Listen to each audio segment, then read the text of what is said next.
Lagi-lagi Kepala Bea Cukai dicopot jabatannya oleh Menteri Keuangan Sri Mulyani. Rahmadi Effendi Hutahayan dicopot jabatannya sejak Kamis 9 Mei 2024 sebagai Kepala Bea Cukai Purwakarta karena temuan indikasi penyalahgunaan wewenang.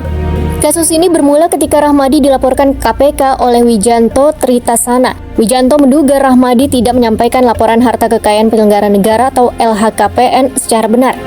Dugaan ini muncul sewaktu Rahmadi menjalin bisnis bersama Wijanto di 2017. Saat itu Wijanto mendapat pinjaman uang senilai 7 miliar rupiah dari Rahmadi dengan syarat agar istri Rahmadi dijadikan komisaris utama dan pemegang saham 40%. Namun Rahmadi disebut tidak memasukkan pinjaman uang tersebut ke LHKPN KPK. Pada 2017, Rahmadi melaporkan kekayaan sebesar 3,2 miliar rupiah. Bahkan hingga 2022, total harta Rahmadi hanya 6,3 miliar rupiah. Jumlah ini lebih kecil dari 7 miliar rupiah yang merupakan pinjaman. Atas laporan tersebut, Direktorat Jenderal Bea dan Cukai atau DJBC melakukan pemeriksaan secara internal terhadap Rahmadi. Dari hasil pemeriksaan internal, setidaknya didapati ada indikasi benturan kepentingan dan kemungkinan penyalahgunaan wewenang. Atas hasil pemeriksaan ini, Rahmadi dicopot dari jabatannya.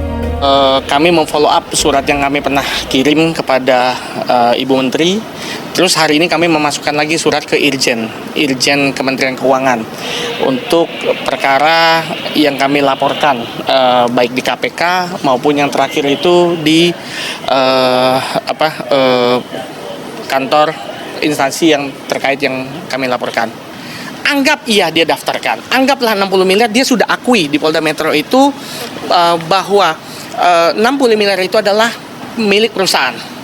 Tapi kita cek di AHU. Di AHU itu jelas saham dari istrinya itu adalah sebesar 40%. Notabene dari 60 miliar yang sudah diakui dari uang perusahaan, 40% adalah 24 miliar. Dicatatkan atau tidak ke LHKPN?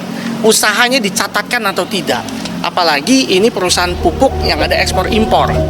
Sebelumnya ramai di publik kasus Kepala Bea Cukai Yogyakarta Eko Darmanto yang dicopot jabatannya pada Maret 2023. Pencopotan saat itu karena diduga pamerkan gaya hidup mewah melalui akun Instagramnya @ekodarmantobc. Eko Darmanto diketahui menjabat sebagai Kepala Kantor Bea Cukai Yogyakarta sejak 25 April 2022. Buntut dari pencopotan, Eko kini menjalani sidang dakwaan terkait dugaan gratifikasi. Eko Darmanto didakwa menerima gratifikasi sebesar 23,5 miliar rupiah. Sidang dakwaan digelar di Pengadilan Tipikor Surabaya Selasa 14 Mei 2024. Jaksa KPK Eko Wahyu Praitno menyebut Eko Darmanto didakwa menerima gratifikasi dari belasan orang berbeda yang bersangkutan dengan keperluan jabatannya. Eko juga didakwa melanggar pasal 3 Undang-Undang RI nomor 8 tahun 2010 tentang pencegahan dan pemberantasan tindak pidana pencucian uang junto pasal 64 ayat 1 KUHP. Pencopotan pejabat-pejabat Kepala Bea Cukai tersebut menambah sorotan publik ke institusi pemungut cukai negara belakangan. Hal ini tak lepas dari sejumlah keluhan warga terhadap kinerja lembaga Bea Cukai yang kemudian viral di media sosial. Mulai dari rusaknya kemasan kiriman barang dari luar negeri hingga tagihan cukai pada bantuan hibah.